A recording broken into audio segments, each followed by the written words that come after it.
Hello and welcome to the Managing Uncertainty podcast. This is Bryan Strawser, Principal and Chief Executive here at Bryghtpath. Hello, this is Bray Wheeler, Senior Consultant here at Bryghtpath. And this is episode 172, where we're going to talk about the new Bryghtpath exercise maturity model. Brand new.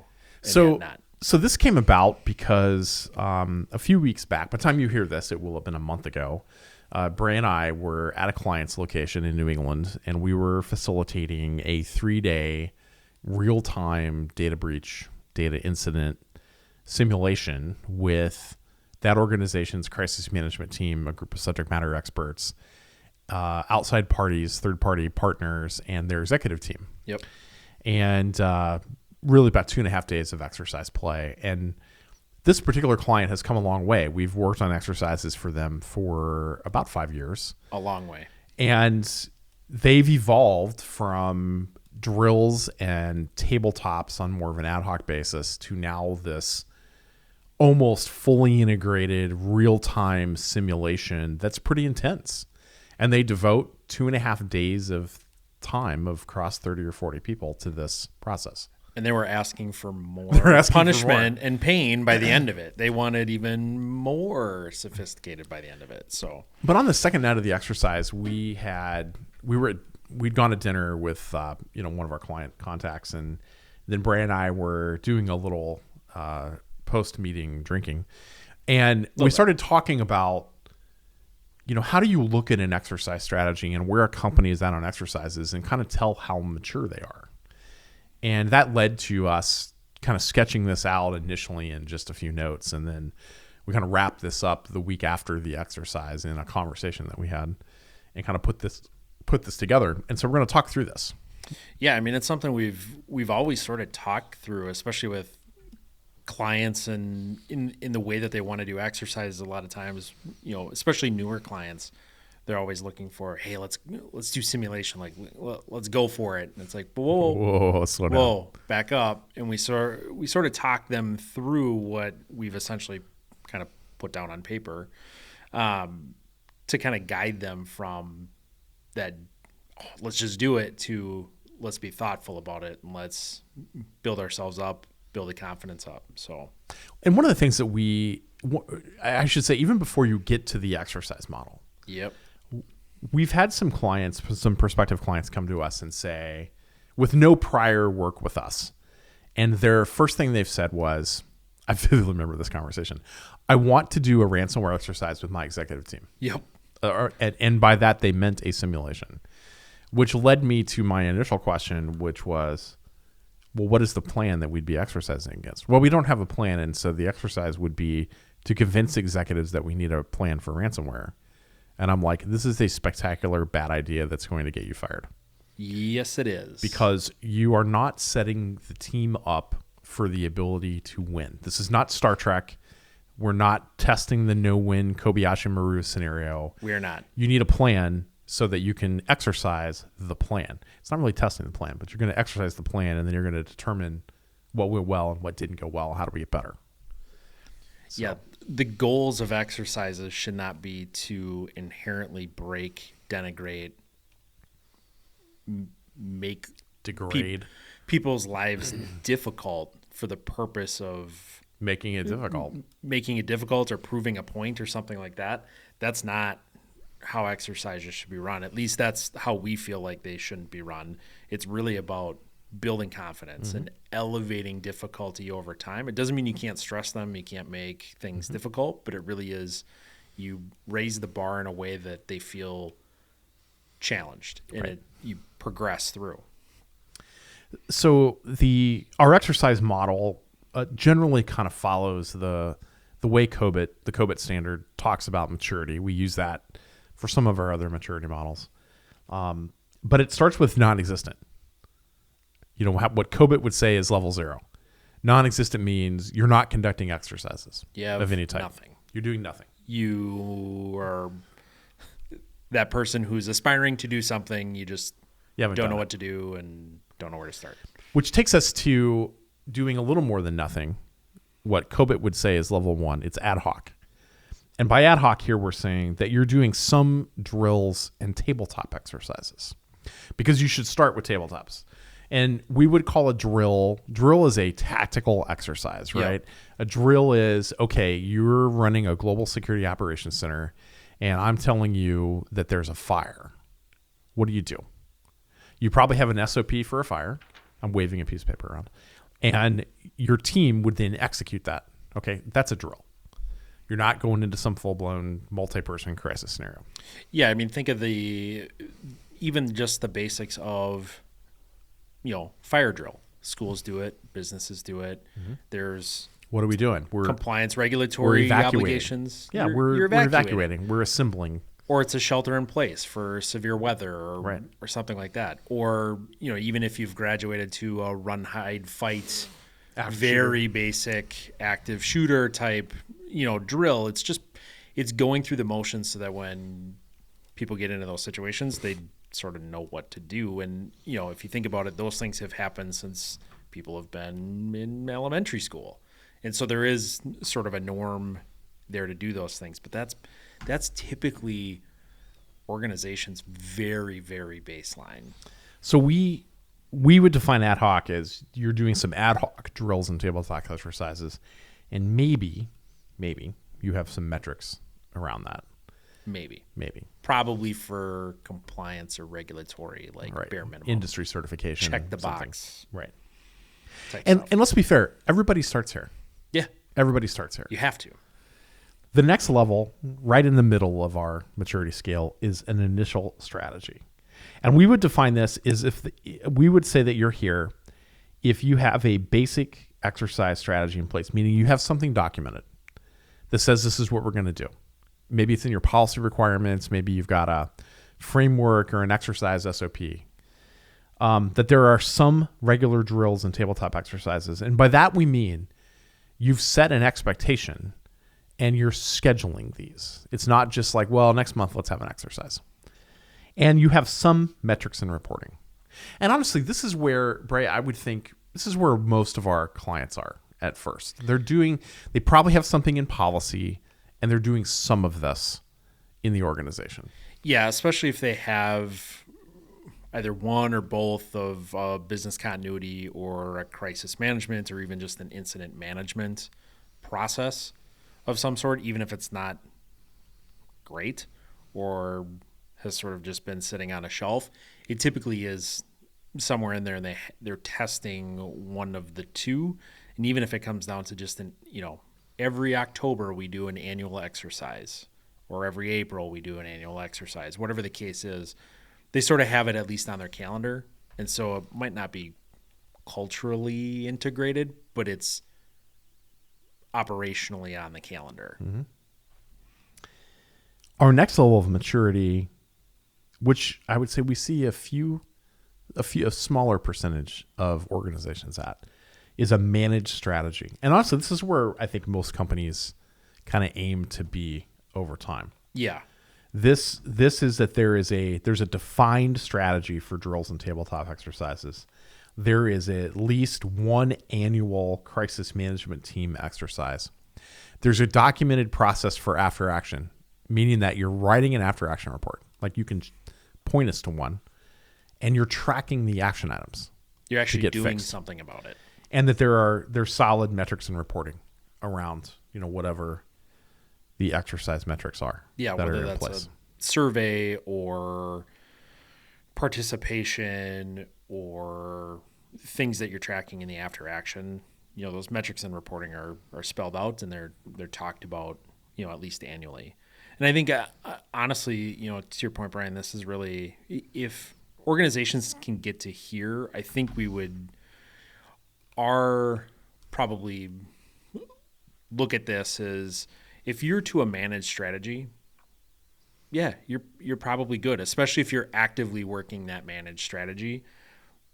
You can aspire to get to a more defined strategy, and obviously we would always recommend that people keep going and do more. But if you're at least at a managed strategy, you're doing more than the bare minimum, we think, and you're actively doing something about it. You're actively learning throughout the year, whether that's, with the one big sort of exercise and maybe some others sprinkled in, or, You have, this is also a spot where, your technology team might be doing an exercise and your crisis management team might be doing an exercise and your BC program might be doing an exercise and physical security or whomever. They're all doing different exercises. May not even be on the same incident, but everybody's sort of doing stuff, and you have kind of the one bigger one. But your organization is exercising and sort of testing and practicing internally, and you've really developed a culture around exercising. Is really when you get to manage strategy, you've got an exercise culture in place. But you can always do more, right? You can. So that really takes us to the defined strategy, the top way that we think about the exercise strategy. And so here, in a defined exercise model, strategy, I should say, we see simulations incorporated into that exercise strategy, not as a one-off, but they're part of the strategy.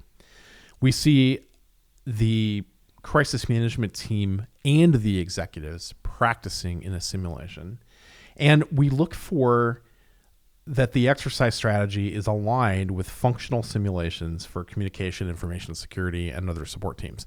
It doesn't mean that your business continuity and crisis management program have to run those exercises. Correct. But it means that they're exercising, and that that approach is integrated into your overall exercise strategy. And I can't emphasize enough that this is where simulations really come into play when you have mastered these other things. And you have to simulate and practice the handoffs between teams, because that's where we see the biggest breakdown. It's the handoff between the crisis management team and the executive team of information and decisions and points of escalation, if they're not the same team. Yeah. Which they're often not. Well, and to sort of take a momentary step back, as we look at, what's a tabletop versus a simulation, and we've talked about this in the past, and we have different resources out there for that. But when we're thinking about that tabletop, it's really a guided kind of conversation amongst all the groups, and everybody's sort of talking about what they would do and talking about how they would do it, and there's some kind of formality a little bit to it. When we get into the simulation, we think of that as you have to now do it. You can't just talk about what you would do. You have to do it. You have to write the messaging. You have to write the situational update. You have to go brief, to your point, the executive team, and in the moments and in the cadence that you would do it in. And so really those simulations now make things real, and they don't have to be overly difficult or complex. You can certainly get there and add difficulty and complexity as you go along and make them more dynamic. But at the very least, the entry-level simulation is really just taking that tabletop and asking people to now do the things they say they're doing. And that's it. But also getting to what, Bryan, you just talked about, is getting to those handoffs and actually making them do that means they have to go get the approval. So communications has to draft the message, and then maybe they have part of the process, they have to send it to legal, and legal's got to sign off on it. Well, now they have to do that. You have to draft it. You have to send it to legal. Legal's now got to approve it. Did it work in the timeline you thought it was going to work in? Did it work the way that you thought it was going to work? And that's really where you make those things real for them so that they can see, does this feel right? Does this work? Do we need to refine? Do we need to think about this differently? Do we need other eyes on it? And that's why we think that this kind of simulation is the pinnacle of maturity from an exercise standpoint, because we could cite numerous examples of clients that in a tabletop, man, everything sounded hunky-dory. And sounded great. Everybody's almost perfect. From a communication standpoint, we would, we're going to execute our comms plan, and we're going to take in the media requests, and we're going to do this and do that and do this. Okay. Now you're in an 8-hour-long simulation, and you've got a phone in front of you, and you're a member of the communications team, and the phone rings, and it's a journalist. And the journalist has the story, right? They know what has happened because somebody leaked it. And they're asking you to comment. And you no comment them. Okay, so in a simulation, the way we play those, that action has consequences. You say, well, no comment. We can't comment on that at this time. Or you don't return the call, which we've seen that happen. Also seen that happen. Well, then 25 minutes later in the simulation, the story breaks on Bloomberg or CNN. Now what do you do? Now what's your response? Because you just screwed the pooch, made a bad call. Or that comms handoff, I don't mean to pick on comms, but you brought it up. Yeah. Or that comms handoff to get it approved by legal, it takes an hour. Instead of it taking, you think that's a 10-minute turnaround. It takes an hour. And they have edits. And comms is waiting for it to give to the reporter. And maybe that reporter is a trusted reporter for them. Right. And now your credibility is on the line in a different way, your professional reputation. So these are the things you can play out in a simulation. You can also, tabletops, I think, they're a very linear thing. You go from move 1 to move 2 to move 3. And maybe you inject some stuff along the way. But you're not changing your big moves. But in a simulation with the right facilitator like Bryghtpath, it's like a choose your own adventure novel. Absolutely. And as you make choices, we take you on a different path. And we're trying to get you somewhere. Yep. Right? But you might take some wrong turns in the process of getting there. Yeah. And it's one of those things too, where as you're playing those moments out, the ability for those teams to work together differently, to kind of coalesce in different spaces, whether that's virtually on Teams or physically in the rooms, starts to manifest itself in a really productive way, especially if early on everything is kind of broken and the approval processes don't work, or the kind of the intended process doesn't work. I think what we saw, particularly with this client, is the thing that we've sort of been pushing them on to get to, even like a work stream mentality of, hey, you don't have to brainstorm and problem solve in the big group. You can break off. They actually started doing it, Yeah, really doing well. it. They did that really well. And did it on their own without us even sort of forcing the issue or nudging them in that way. They went there finally. And so I think you get to those spots where now people are starting to think beyond their functional space, and they're starting to think about the broader sort of cross-functional deliverables and responsibilities that the group has, not just what they have as a communications person. You have to solve the reputation problem, but you have to do that with comms, legal, customer service, the actual product teams. All these sorts of different players have to come together to solve that problem, and they're starting to get there. And that's really where, I think to the last bullet that you talked about that we have for defined strategy is really the organization will eventually get to, and this is really where this client is getting to and has asked for, is having those moments, those exercise moments, whether it's comms running their own crisis comms exercise, and then their crisis management team running an exercise a few months later. Really throughout the year, they've really asked for a scripting of whatever we do throughout the year, there should be some scenario alignment or some capability alignment, so that as we get into these different scenarios, we're starting to play together, or like they've asked for, running them concurrently. Mm-hmm. So run our crisis exercise at the same time that we're running the crisis management exercise, which means really punish us while you're punishing the cross-functional group, like really make us do things. And right. I think when you get to that spot where all these teams are asking for alignments around scenarios or capabilities, or really testing a thing that they can then sort of practice, refine, then go into the bigger exercise and practice again, you're talking about a big cultural shift and a really engaged culture around trying to get better at these things, which means their ability to respond to small things, big things has really come a long way in the years that we've been doing this. Mm-hmm. I mean, think about picking on this particular client, but like when I first started with Bryghtpath, I was on the telephone, like yelling at the general counsel for, different things. And,